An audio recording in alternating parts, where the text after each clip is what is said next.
Dugaan tipikor di Diskominfo Sulut, polisi periksa PLT karo Adpin. Viral, temuan daging ayam tak layak konsumsi di program makan bergizi gratis. Tingkatkan swasembada pangan, Gubernur bantu petani di Poigar.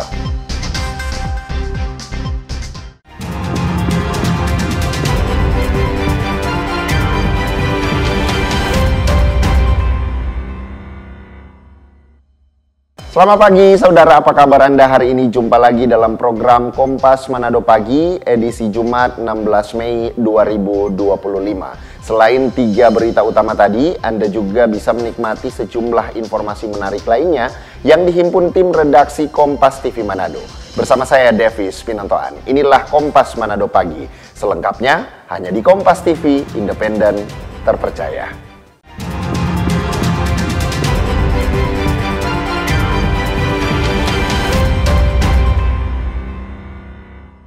Kita ke info yang pertama, saudara. Pelaksana tugas Kepala Biro Administrasi Pemprov Sulawesi Utara, Christian Irot, memenuhi panggilan penyidik tipikor Polda Sulawesi Utara. Christian diperiksa terkait dugaan tindak pidana korupsi di Dinas Kominfo Pemprov Sulut. Pelaksana tugas Kepala Biro Adpim Pemprov Sulut, Christian Irot, diperiksa penyidik tipikor Polda Sulut Kamis pagi.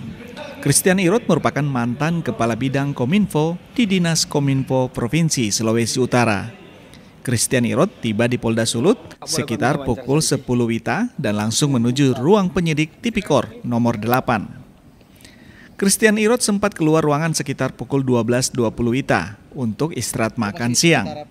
Kepada Kompas TV, dirinya mengakui diperiksa soal kasus dugaan korupsi di Dinas Kominfo Sulut. Kominfo? Iya, cuma minta keterangan dari penyidik terkait dengan Kominfo. Oke, datang di Polda tadi jam berapa Pak Kris?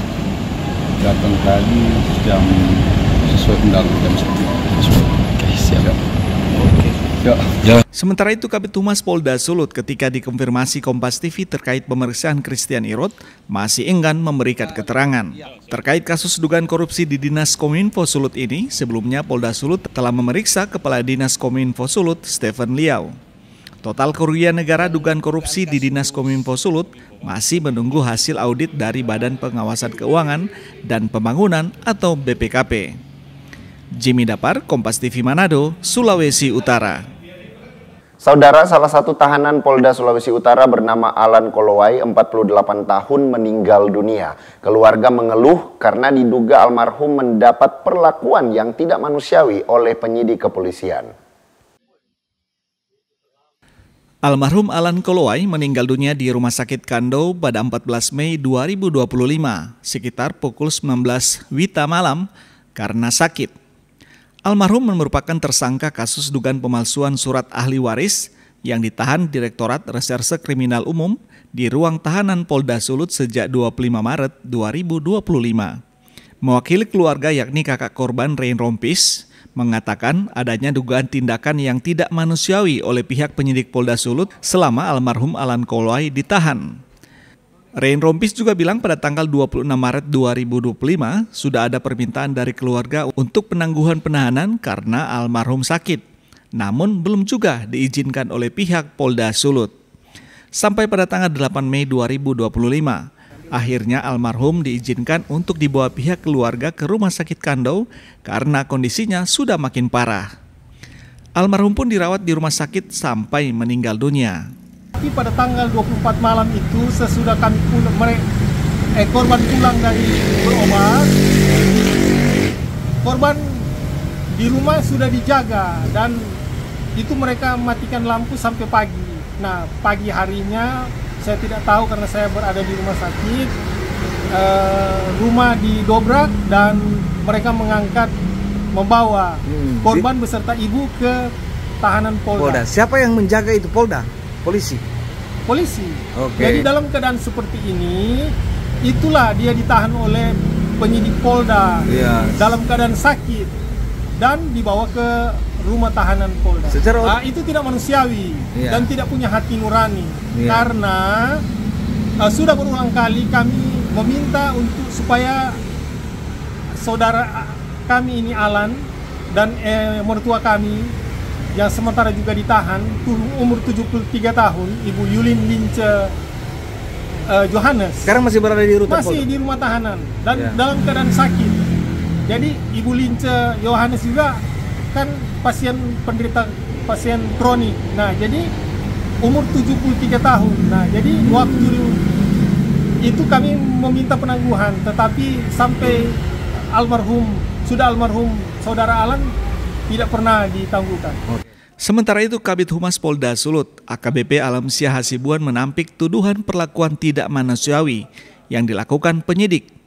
Sementara terkait permohonan penangguhan penahanan, Kabid Humas mengatakan telah diizinkan penyidik pada tanggal 8 Mei 2025 setelah melihat rekomendasi dari pihak Rumah Sakit Bayangkara untuk berobat. Penyerahan tersangka, ya, ini tersangka pindah-pindah atau tidak kooperatif, ya, tersangka pindah-pindah dan tidak kooperatif, sehingga ditimbulkan surat DPO, ya. Dalam pencarian DPO ini kemudian di tanggal 25 Maret 2025 ini yang tersangka berhasil ditangkap, kemudian dilakukan penahanan, ya, dilakukan penahanan. Jadi tidak benar kalau seandainya ada perlakuan yang tidak baik terhadap tersangka. Nah, dalam proses penahanan, ya, beliau ini ada penyakit. Ya, penyakit katanya masalah penyempitan pembuluh darah.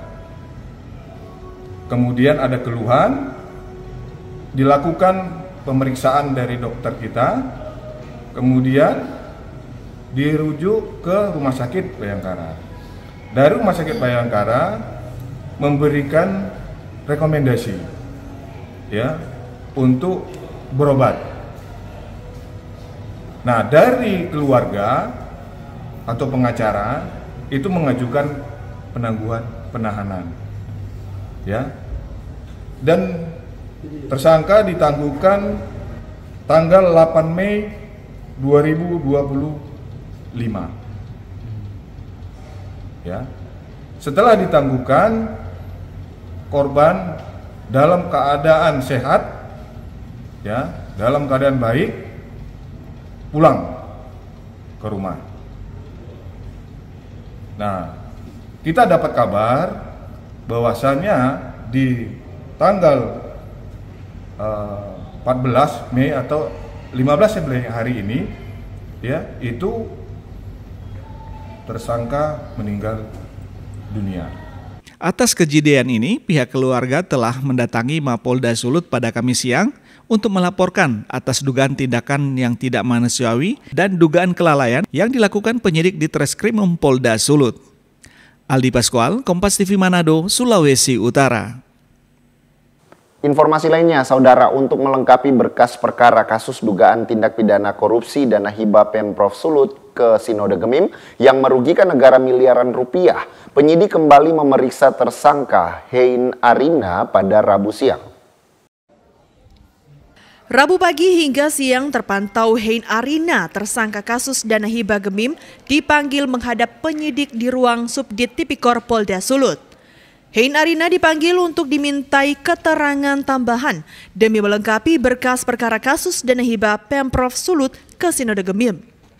Usai diperiksa beberapa jam lamanya, Hein Arina kemudian kembali digiring ke sel tahanan dengan pengawalan petugas. Dana hibah, ya, dugaan korupsi sebesar 8,9 miliar ini saat ini masih dalam proses sidik yang dilakukan oleh Ditreskrimsus Polda Sulut, ya, masih dalam proses.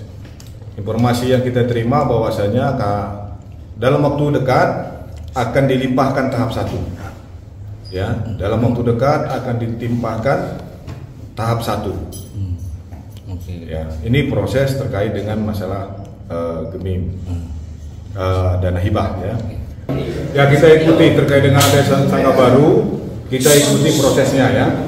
Diketahui Polda Sulut hingga saat ini terus mempercepat proses penyelesaian berkas perkara dana hibah agar segera dilimpahkan ke Kejaksaan Tinggi. Aldi Paskual, Kompas TV Manado.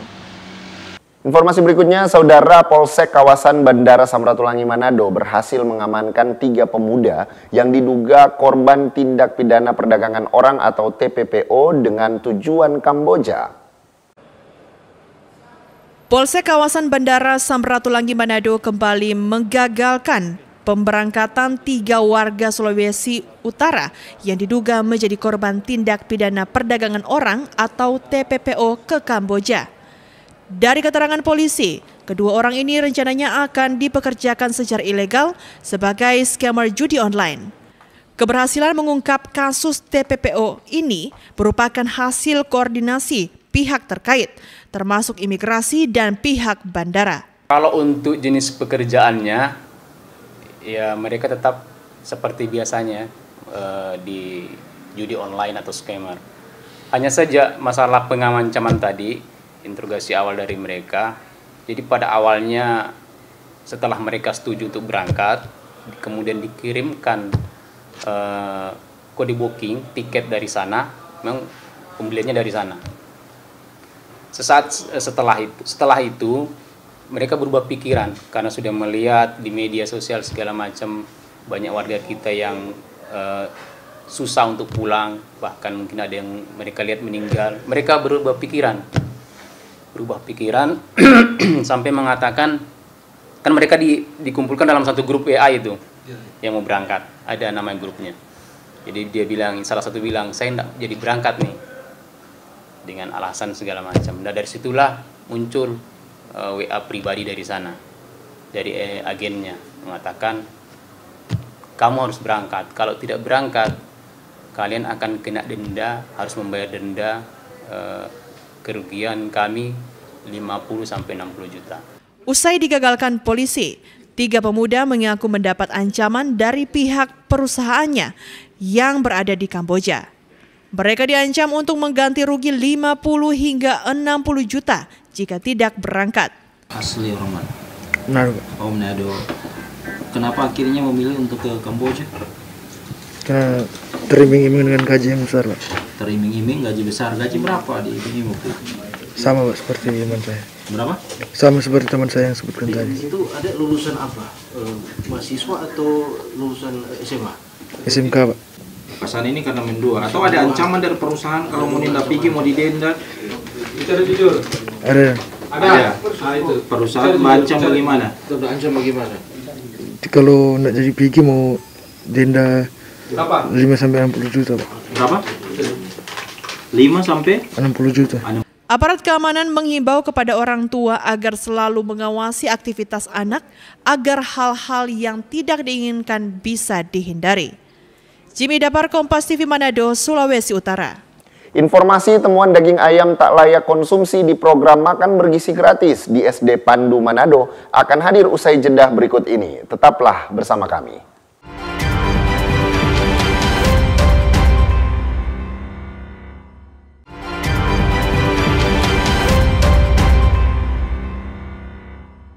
Terima kasih Anda masih bersama kami di Kompas Manado Pagi. Saudara, temuan paket makanan tidak layak konsumsi di program makanan bergizi gratis di Kota Manado viral di media sosial. Salah satu warga memposting isi paket MBG yang dibagikan petugas SPPG Mapanget, yakni daging ayam goreng dalam kondisi busuk. Salah satu kepala sekolah di Sekolah Dasar Pandu Manado membenarkan adanya paket MBG yang tidak layak konsumsi tersebut.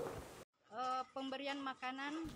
2 sekolah penerima program makan bergizi gratis yang didistribusikan Satuan Pelayanan Pemenuhan Gizi Mapanget membenarkan adanya temuan makanan tidak layak konsumsi dalam paket MBG yang disalurkan pada hari Rabu 14 Mei 2025. 2 sekolah tersebut adalah SD Impres 482 Pandu dan SD Negeri Pandu, Kecamatan Bunaken, Kota Manado. Kepada Kompas TV, Kepala Sekolah Dasar Impres 482 Pandu, Meisy Andisi mengatakan, temuan makanan tidak layak konsumsi ini berawal dari laporan siswa di mana mereka mencium adanya bau tidak sedap dalam paket makanan yang diterima. Setelah dilakukan pengecekan dari total 365 paket makanan yang diterima, ada sekitar 100 paket makanan yang tidak layak dikonsumsi, yakni berupa daging ayam goreng yang berbau tidak sedap. Sementara sisanya sebanyak 665 paket adalah makanan yang dalam kondisi baik. Atas temuan ini pihak sekolah langsung melarang siswa mengkonsumsi makanan tersebut. Selanjutnya pihak sekolah menginformasikan ke pihak SPPG Mapanget sebagai penyedia makanan untuk segera ditindaklanjuti. Jadi pada hari kemarin, karena ini adalah peristiwa yang tidak terduga kan Bu, dapat dikatakan untuk kelas 1, 2, 3 memang tidak ada kendala. Karena memang saya sebagai pimpinan yang ada, sebagai kepala sekolah, tidak mendapat keluhan dari anak-anak maupun wali kelas. Namun di jam untuk kelas 4, 5, 6 sudah mendapat keluhan dari anak-anak dan wali kelas, sehingga ketika makanan dibawa di meja saya di luar kantor saya tanya mengapa ini makanan tidak dimakan. Hanya anak-anak dengan guru kelas menyampaikan ibu kepala sekolah minta maaf karena ini makanan khusus untuk ayam sudah bau. Terpaksa karena saya juga memeriksa langsung, saya langsung menyampaikan kepada guru-guru kelas 4, 5, 6, sekiranya makanan itu selesai dibagi, sudah stop, tidak lagi dimakan, tidak boleh lagi dimakan bagi anak-anak. Sementara itu, Kepala Sekolah Dasar Negeri Pandu Rusmin Sigar yang dikonfirmasi melalui sambungan telepon juga membenarkan terkait adanya makanan tidak layak konsumsi dalam paket makanan bergizi gratis yang diterima di sekolahnya. Sekolah mengaku menerima paket makanan bergizi gratis sejak bulan Februari lalu. 3 bulan berjalan, distribusi MBG berjalan lancar dan temuan daging ayam goreng tidak layak konsumsi baru kali ini terjadi. Kompas TV berupaya melakukan konfirmasi kepada pihak SPPG Mapanget dengan mengunjungi kantornya. Namun, Ketua SPPG Mapanget yang diketahui bernama Stefano menolak untuk memberikan keterangan. Yan Mekiasingal, Kompas TV Manado, Sulawesi Utara. Berita lainnya, saudara almarhum Pratu Afrio Setiawan, korban ledakan amunisi di Garut, Jawa Barat, dimakamkan di kampung halamannya Desa Mopuya Utara, Kabupaten Bolang Mongondo pada Kamis siang.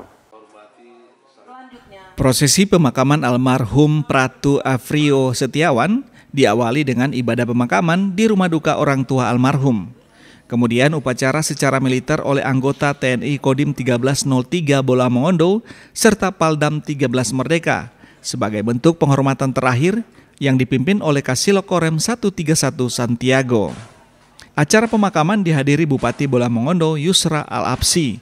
Selain datang berbelasungkawa, Bupati Yusra juga mengucapkan terima kasih kepada pihak TNI karena telah mengantar jenazah almarhum ke kampung halaman untuk dimakamkan. Untuk pemerintah daerah Kabupaten Bolang Mongondo hanya dapat menyampaikan terima kasih banyak kepada pimpinan daripada almarhum yang telah mengantar almarhum sampai ke kediaman almarhum. Apa yang terjadi pada kesempatan ini mudah-mudahan tidak akan terjadi di waktu-waktu yang akan datang, dan tentu semua ini tidak ada unsur kesengajaan dari siapapun. Ini adalah bagian tugas negara yang menjadi kewajiban dari almarhum. Selamat jalan dan terima kasih kepada almarhum Pratu Afrio Setiawan atas dedikasimu, atas perjuanganmu, atas pengorbananmu terhadap bangsa dan negara. Almarhum Pratu Afrio Setiawan dimakamkan di tempat pemakaman umum kampung halamannya di Desa Mopuya Utara atas permintaan keluarga. Yang terlibat dalam kegiatan pemakaman ini yaitu personil dari Kodim 1303 Bolang Mongondo. Selanjutnya ada personil juga dari Paldam 13 Merdeka. Untuk kegiatan pemakaman diambil langsung irupnya oleh Kolonel CPL Heri Mulyadi. Beliau sebagai Kasilo Korem Kasrem 131 Santiago. Kami pihak Kodim dari kemarin sudah berkoordinasi dengan keluarga untuk pemakaman. Keluarga memutuskan pemakaman dilaksanakan di TPU Mopuya Utara. Diketahui almarhum Pratu Afrio Setiawan adalah satu dari 13 korban yang tewas akibat ledakan amunisi tidak layak pakai di Garut pada 12 Mei 2025. Rahman Rahim, Kompas TV Bola Mongondo, Sulawesi Utara. Saudara, 2 rumah semi permanen di Kelurahan Kolongan, Kecamatan Tomohon Tengah, Kota Tomohon, ludes dilalap si jago merah pada Rabu siang. Cuaca yang terik dan angin yang kencang membuat api dengan cepat membesar dan melahap 2 rumah yang berada di Kelurahan Kolongan, Kota Tomohon ini. Menurut saksi mata, peristiwa bermula saat ia tengah memasak di dapur. Tiba-tiba tabung gas yang digunakannya meledak, kemudian api dari ledakan tersebut cepat membesar. Kronologisnya tadi pas kompornya habis, pas orang memasak. Nah, setelah itu kan kita jalan ambil gas yang baru, tabung gas, mau mengganti. Setelah sudah ganti, mau kasih nyala begini langsung dan terbakar, langsung. Nah, setelah itu sudah soalnya kan mau menghina tidak bisa. Soalnya kita pas tadi kita ada mau apa dari dengan selimut kasih basah, kita suka kasih tampung dulu begini tidak bisa. Memang kita melihat nah, sehingga memang tidak bisa teratasi. Terjadi kebakaran yang ada di Kelurahan Kota Tomohon Kecamatan Tengah ini diduga terjadi oleh karena tabung gas baru diduga, dan api bisa dipadamkan oleh karena bantuan dari Pertamina 2 unit mobil kebakaran, dan dari Damkar Kota Tomohon ada sekitar 3 unit untuk pemadam kebakaran yang diturunkan dalam rangka memadamkan api ini, sehingga api tidak merembet ke pemukiman yang lain. 5 unit mobil pemadam kebakaran dikerahkan untuk memadamkan api. Api baru bisa dipadamkan 1 jam kemudian. Tidak ada korban jiwa dalam insiden ini, namun kerugian material diperkirakan mencapai ratusan juta rupiah. Tim Liputan Kompas TV Tomohon, Sulawesi Utara. Kompas Manado akan hadir kembali dengan informasi tingkatkan swasembada pangan. Gubernur bantu petani di Poigar. Jangan kemana-mana, tetaplah bersama kami.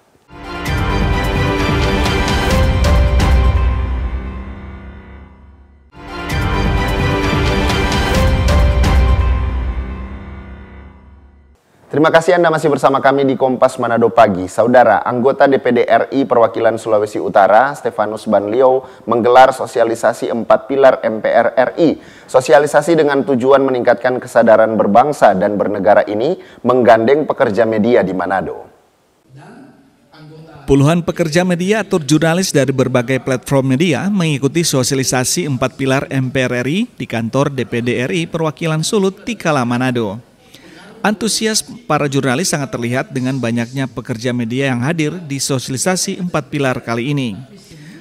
Senator Stefanus Banliau berharap media bisa menjadi penyambung informasi ke masyarakat luas akan pentingnya 4 pilar MPR RI, yakni Pancasila, Undang-Undang Dasar, NKRI, dan Bhinneka Tunggal Ika bagi kehidupan berbangsa dan bernegara. Keterbatasan kami sebagai anggota MPR yang hanya 700 lebih ini akan sangat terbantu dengan teman-teman insan pers, perangkat desa, BPD dan seterusnya untuk mensosialisasikan dimanapun kita pergi dan berada, setidaknya mulai dari diri kita sendiri. Bagaimana kita menghormati satu agama dengan agama yang lain, bagaimana kita menjunjung tinggi harkat martabat sesama manusia, bagaimana kita mendepankan persatuan, kesatuan, kebersamaan, kekeluargaan, bagaimana kita mengedepankan nilai-nilai demokrasi, tetapi juga untuk keadilan sosial bagi seluruh rakyat Indonesia. Sosialisasi 4 pilar MPR RI sudah sejak 2004 diluncurkan. Program ini diharapkan akan menjadi salah satu ujung tombak pemersatu bangsa di tengah kemajemukan dan keberagaman Indonesia. Doni Arai, Kompas TV Manado, Sulawesi Utara.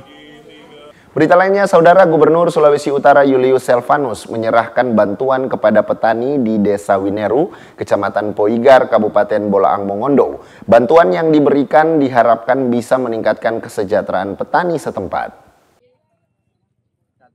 Sejumlah alat pertanian, bibit, dan 100 ekor bebek diserahkan Gubernur Julius Silvanus kepada petani yang ada di Kecamatan Poigar, Kabupaten Bolaang Mongondo. Gubernur Julius Silvanus bilang bantuan yang diberikan diharapkan bisa meningkatkan swasembada pangan dan meningkatkan perekonomian keluarga di Desa Wineru, Kecamatan Poigar.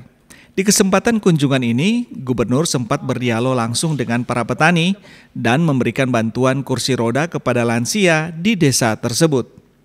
Gubernur berharap bantuan yang diberikan bisa dimanfaatkan sebaik-baiknya dan bermanfaat bagi penerima. Edward Siwi, Kompas TV, Bolaang Mongondo, Sulawesi Utara.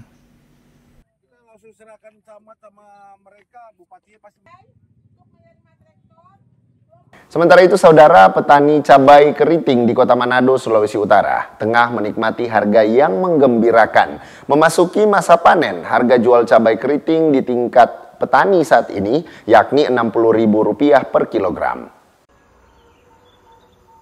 Petani cabai keriting di Kota Manado kini menikmati harga cabai yang mengembirakan. Seiring dengan masih mahalnya penjualan cabai keriting di pasar tradisional di Kota Manado sejak beberapa pekan belakangan. Seperti yang terpantau di areal perkebunan Kelurahan Meras, Kecamatan Bunaken yang dikelola seorang petani bernama Agustio Salindeho. Memasuki masa panen tahap pertama, cabai keriting yang dihasilkan telah ditunggu pembeli yang mematok harga Rp60.000 per kilogramnya. Menurut Agustio, tren kenaikan harga cabai keriting saat ini mulai terdeteksi beberapa pekan belakangan setelah sebelumnya dirinya sempat menjual harga cabai keriting yang hanya dihargai Rp20.000 per kilogramnya. Harga jual cabai keriting yang membaik saat ini berdampak positif terhadap perekonomian keluarga. Kendati Agustio tak menampik, proses menanam cabai keriting seringkali diperhadapkan dengan resiko gagal panen akibat cuaca ataupun serangan hama dan membuat petani merugi. Harga sekarang di cabai di Kota Manado untuk pengambilan sekarang Rp60.000 per kilo untuk cabai keriting. Nah, dari sisi petani harga ini seperti apa? Harga ini cukup keren, ya, luar biasa. Ya, biasanya kalau untuk saya pribadi 30.000 itu sudah lumayan, tetapi kalau sampai 60.000 ini berkat luar biasa untuk kami petani. Ya, harapan kami dari petani, kalaupun kita sekarang dapat harga seperti ini, untuk ke depan harga bisa aman. Minimal main 30.000 per kilo, jangan jatuh seperti yang lalu sekitar 8.000, 10.000 itu jadi derita bagi petani. Karena untuk semua perawatan ini ekstra, obat sekarang lagi mahal. Kalau dengan harga begini ini seimbang dengan hasil yang kami peroleh. Adapun hasil panen cabai rawit miliknya didistribusikan ke pasar tradisional Kota Manado dan juga di pelanggan rumah tangga di sekitar tempatnya bermukim. Selain itu terdapat juga permintaan dari pelanggan dari provinsi tetangga yakni Maluku Utara. Jika pasokan cabai mencukupi dan harga cocok, biasanya Agustio melayani penjualan hingga keluar daerah. Yanami Kesingal, Kompas TV Manado, Sulawesi Utara. Selain informasi yang sudah kami sajikan tadi untuk Anda, berikut kami hadirkan informasi perakiran cuaca.